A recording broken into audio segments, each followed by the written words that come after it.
University మంచి భవిష్యత్తు కోసం తెలుగు విద్యార్థులు ఇష్టపడే యూనివర్సిటీ. సాయిబాబా సిద్ధాంతము సబ్కా మాలిక్ ఏక్ హై అన్నారు. అందరికీ యజమాని ఒకడే, బాస్ ఒకడే, వాడే ఆ శక్తి స్వరూపము. దానికి ఎన్ని పేర్లని పెట్టుకోవచ్చు, ఏ మతమైనా కావచ్చు, ఒకడే. ఆ శక్తి స్వరూపం పట్ల మనం కృతజ్ఞతగా ఉందాం, భక్తిగా ఉందాం అనేది అందులో నుంచి సూత్రం. అయితే మీరు చెప్పిన సిద్ధాంతం ప్రకారం బ్రహ్మానంద గారు వర్సెస్ మీ థియరీ ప్రకారం చూసుకుంటే మనకు ఒక క్లారిటీ, ఒక బొమ్మ, ఒక వాతావరణం, అంతే. ఒక ధ్యేయం. ఆయనేమో ఆయనది ఇలాంటి ధ్యేయమే అయ్యి ఉంటుంది. అందుకని ఒక్క దేవుడిని మనం 10 దేవుడిని చేయటం కాదు, ఒక్క దేవుడిని నమ్ముకోవాలి, ఒక్క దేవుడికే ఉండాలి. ఆ దేవుడు మన బాధ్యతలు కష్టసుఖాలు ఏమున్నా ఆయనే చూసుకుంటాడు. సార్ మీ ఈ ప్రయాణంలో, ఈ జీవిత క్రమంలో రాజకీయాల్లోకి వచ్చారు, వ్యాపారాల్లో చేశారు, సినిమాల్లో పెద్దగా ఆటుపోట్లు కూడా ఉంటాయి, అన్ని చోట్ల ఉంటాయి. అయితే ఈ క్రమంలో మీకన్నా మిరాకిల్స్ జరిగాయా ఈ దైవంతో మీరు చేసిన ప్రయాణంలో? మిరాకిల్స్ అనేది నేను అన్నండి, ఎందుకంటే ఆసక్తికరమైన సంఘటనలు ఈ కొన్ని ఉంటాయి, చిన్న చిన్నవి, అవి కూడా పెద్దవి ఏమి లేవు. బాబాగారు చిన్నప్పుడు నాకు బాబాగారు అంటే ఇష్టం ఉండేది కాదు నా చిన్న వయసులో. అప్పటికే బాబా పాపులర్ అంటే సత్యసాయి బాబా గారు అంటే పుట్టపర్తి సత్యసాయి బాబా, పుట్టపర్తి సత్యసాయి బాబా గారు అంటే నాకు ఎందుకో ఒక పెద్ద ఫీలింగ్ ఉండేది కాదు. పైగా ఆయన సిల్క్ బట్టలు, లేకపోతే మంచి ఉయ్యాల్లో, బంగారు ఉయ్యాల్లో, ఒకటాలు ఇవన్నీ చూస్తే నాకు ఎందుకో నచ్చేది కాదు. తర్వాత అదే ఎన్టీ రామారావు ఒకసారి ఓ సినిమాలో, ఏదో ఆయన సినిమాలోనే సత్యనారాయణ గారు చేశాడు. ఆ జుట్టు గుట్టు పెట్టి దొంగ బాబా లాగా చేశాడు. దాని మూలంగానే ఏదో మొత్తం మీద ఇంప్రెషన్ లేదు. ఓసారి అనంతపూర్లో బాబాగారి కాలేజీ, సత్యసాయి కాలేజీ ఉంది. ఆ కాలేజ్ స్టూడెంట్స్ వచ్చి మా యూనివర్సిటీకి మీరు రావాలండి అనిపించారు. సరే వెళ్ళాను అక్కడికి. వెళ్ళిన తర్వాత అక్కడ కూర్చున్న తర్వాత, ఏంటయ్యా మీ కాలేజీ ఏంటి, మీ పరిస్థితులు ఏంటి, ఏమన్నా గొడవలు జరుగుతూ ఉంటాయా, స్ట్రైక్లు గీక్లు ఏమైనా చేస్తారా, మీ లెక్చరర్స్ ఎలా ఉన్నారు అని చెప్తే, సార్ మిగిలిన కాలేజీలన్నీ వేరు, మా కాలేజీ వేరండి. నా కాలేజీలో అసలు ఎక్కడ స్ట్రైక్లు అనేవి ఉండవు, అల్లర్లు అనేవి ఉండవు, డిబార్లు అనేవి ఉండవు, సస్పెండ్లు అనేవి ఉండవు, ఆడపిల్లలు మగపిల్లల్ని ఏడిపించడం కానీ, మగపిల్లలు ఆడపిల్లలు ఎట్టడం కానీ ఇలాంటివి ఏమీ ఉండవు. మా లెక్చరర్స్ అందరినీ కూడా మేము చాలా గౌరవిస్తాం, వాళ్ళు కూడా మమ్మల్ని చాలా ప్రేమగా చూస్తారు. వీటన్నిటికీ కారణం బాబాగారు అని బాబాగారు మాకు నేర్పిన విధానం అండి ఇది. మీకు కాలేజీలో ఫీజులు ఉంటే మాకేం ఫీజులు ఉండవండి, మీకు భోజనం హాస్టల్ ఇదంటే అందరూ ఇక్కడే పెడతారు, ఫ్రీగా పెడతారండి. మరి బాబాగారు ఎప్పుడన్నా వస్తారా మీకు ఈ కాలేజీ కన్నా? అప్పుడప్పుడు వస్తారండి. వచ్చినప్పుడు కూడా చాలా నిశ్శబ్దంగా వచ్చి క్లాస్ రూమ్ జరుగుతా అంటే అట్లా బయట నుంచి డిస్ట్రిక్ట్ అలా తొంగి చూస్తారండి. ఆయన ఎవరన్నా ఇటు దండం పెడితే అంటారు, డిస్టర్బ్ అవ్వదు, క్లాస్ ఇది అవ్వకూడదు, అలా చూసేసి అట్లా వెళ్ళిపోయి వెళ్తారు. తర్వాత అంతా అయిన తర్వాత మేమందరం వెళ్ళి కలిసినప్పుడు మమ్మల్ని పలకరిస్తారు ఆయన. మీ భోజనాలు ఎలా ఉన్నాయి, భోజనాలు బాగానే ఉంటాయా, మీ లెక్చరర్స్ అందరూ బాగానే చేస్తారా, ఇవన్నీ అడుగుతారు. ఆ మెస్లోకి వెళ్ళి ఆ వంట వాళ్ళందరినీ కూడా ఏమైనా సమస్యలు ఏమైనా ఉన్నాయా, మీకు అన్ని వస్తువులు కావాల్సినవి కూడా సార్ అన్ని ఖచ్చితంగా ఇస్తున్నారా, ఇవన్నీ అన్నీ అడిగేసి వెళ్ళిపోతారండి అన్నాడు. అబ్బా నిజంగా ఇది చాలా గొప్ప విషయం కదా అనుకున్నాను. తర్వాత ఆయన ప్రతి సంవత్సరం కూడా ఒక్కొక్క జిల్లాని అడాప్ట్ చేసుకొని దత్తత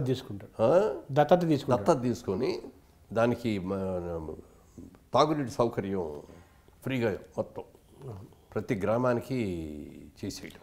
చాలా కరువు జిల్లా కదా, కరువు జిల్లాలు కొత్త రాయలసీమనే కాదు, రాయలసీమలో చేశారు, సర్కార్ ఆంధ్రప్రదేశ్లో తీశారు, తెలంగాణలో చేశారు. తీసుకుంటారు, అది దత్త చేసుకొని ఫ్రీగా వాటర్ ఇస్తున్నారు. అలాగే హాస్పిటల్, ఒక అద్భుతమైన హాస్పిటల్ పుట్టపర్తిలో కట్టి, ఆ హాస్పిటల్లో ముందుగా రిజిస్టర్ చేసుకోవాలి. ఎవరు వెళ్ళదలుచుకున్నా వెళ్ళి రిజిస్టర్ చేసుకుంటే వాళ్ళకి ఇదిగో బాబు మీది ఈరోజు వచ్చింది, మీరు రండి, ఫ్రీగా వాళ్ళకి వైద్యం చేస్తున్నారు. ఇందులో ధనవంతుడికైనా ఒకటే ఫీలింగు, ఒకటే గౌరవం, సామాన్యుడికైనా ఒకటే గౌరవం, పెద్ద చిన్నది కూడా లేదు, అట్లా చూస్తున్నారు. అప్పుడు అనిపించింది దేవుడు అంటే ఇంక వేరే ఎవరు ఉంటారు, దైవం మానుష రూపేణ అంటారు కదా, అంతేగా ఈయనే ఒక దైవం. ఎందుకంటే చదువుకోవడానికి విద్యను బ్రహ్మాండంగా ఇస్తున్నారు, ఫ్రీగా భోజనం బ్రహ్మాండంగా పెడుతున్నారు, అలాగే వసతి ఇస్తున్నారు, మళ్ళీ అలాగే వైద్యం అనారోగ్యం వస్తే వైద్యం చేస్తున్నారు, నీరు ఇస్తున్నాడు, తాగడానికి నీరు ఇస్తున్నారు. ఇంతకంటే గొప్ప వ్యక్తి ఉంటాడు దేవుడు అంటే. అప్పుడు ఆయనలో మీకు దైవం కనిపించాడు. ఆయనలో దైవం కనపడింది. అప్పటి నుంచే రోజు మావిడ నా పెళ్ళైన తర్వాత మావిడ సత్యసాయిబాబా గారికి షిర్డీ బాబా గారికి కూడా మంచి భక్తులు. మీరు బాబాని ఎప్పుడైనా కలిశారు సార్? పుట్టపర్తి చెప్తా అదే. మా ఆవిడ పెళ్ళైన తర్వాత అప్పుడు ఈ హనీమూన్కి వెళ్ళే అంత స్తోమతలు కూడా లేవు, కాలమాన పరిస్థితులు కూడా. కాలమాన పరిస్థితులు కూడా. ఎటన్నా బయటికి వెళ్ళొద్దాం 4 రోజులు, మెడ్రాస్ కానీ తిరుపతి కానీ ఎటన్నా. విజయవాడలో ఉండేవాళ్ళు అప్పుడు మీరు? విజయవాడలో ఉండేవాడు. విజయవాడ బిజినెస్లో ఉండేవాడు, కిసాన్ ఇంజనీరింగ్ కంపెనీని. రైస్ బిజినెస్ కూడా. యా, రైస్ కాదు, మన ఎలక్ట్రిక్ మోటార్స్, ఆయిల్ ఇంజన్స్, అది బిజినెస్, దాంట్లో ఉండేవాడు. అప్పుడు నాకున్న కెపాసిటీకి, నాకున్న అందులో మొట్టమొదటి ఉద్యోగస్తుడిగా చేరాను, ఓనర్లు, ఆర్థిక మేనేజింగ్ అంటే వర్కింగ్ పార్ట్నర్గా. సరే, దాని మూలంగా తిరుపతి కానీ మెడ్రాస్ కానీ వెళ్దామంటే నాకు ఏమొద్దండి, నాకు మీకు ఎప్పుడు వీలైతే అప్పుడు పుట్టపర్తి తీసుకెళ్ళండి అంతే కోరిక. వెళ్దాంలే అన్నాం, కానీ ఆ బిజీలో నేను అన్ని రోజులు వెళ్ళా. తర్వాత సినిమా కోసం అయ్యి మెడ్రాస్ వచ్చాం. మెడ్రాస్లో వచ్చిన తర్వాత బాగా బిజీ ఆ రోజుల్లో. ఎక్కడెక్కడో అవుట్డోర్కి వెళ్ళిపోవడం, రావడం, చేయటం. ఎప్పుడైనా మధ్యలో ఆవిడ గుర్తు చేసినా చూద్దాంలే, టైం పర్మిట్ చేయట్లా. ఇన్నిసార్లు అడుగుతాను, మనం చూపించలేకపోతున్నామే అని అనుకొని ఒక రోజు అంజలీదేవి గారిని అడిగా. ఆవిడ పరమభక్తురాలు. ఆ పరమభక్తులారు గారు ఆ పైగా ఆవిడ ఇంటి పక్కన పెద్ద సైట్ అది ఇచ్చి బాబా గారి ఇది కూడా కట్టారు అక్కడ. అప్పుడు ఆవిడని అడిగా, అమ్మ అంజమ్మ, మా ఆవిడకి బాబా గారు అంటే చాలా ఇష్టం, మా పెళ్ళి అయిన దగ్గర నుంచి కూడా అడుగుతుంది. ఇప్పుడు మాకు పెళ్ళి కూడా 20 ఏళ్ళు అయిపోయింది. 20 ఏళ్ళైనా మీరు తీసుకెళ్ళలేకపోయాను. బాబా గారు ఎప్పుడు వస్తారమ్మా మెడ్రాస్ వచ్చినప్పుడు చెప్తే నేను మా ఆవిడ దర్శనం చేసుకోవడానికి వస్తామన్నా. అంటే ఏదో వచ్చే నెల ఫలానా తారీఖునే ఉంది.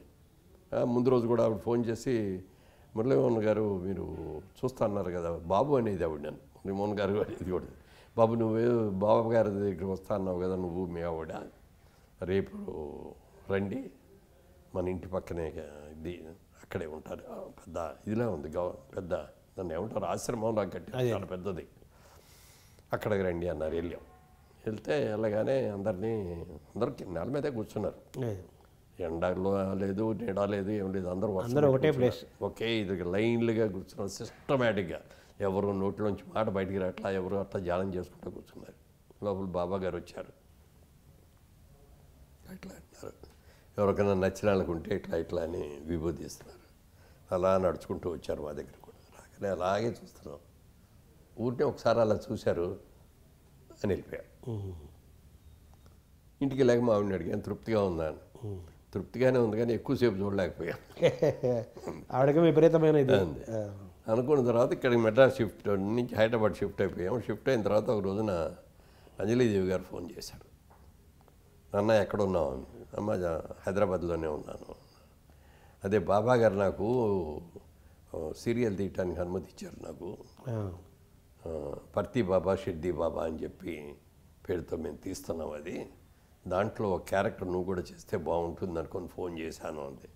అమ్మ ఇంతకంటే గొప్ప ఆనందం ఇంకా ఏముంది, తప్పకుండానమ్మా అన్న. నీ ఏ క్యారెక్టర్ అమ్మా అంటే బాబా గారి అన్న వేషం.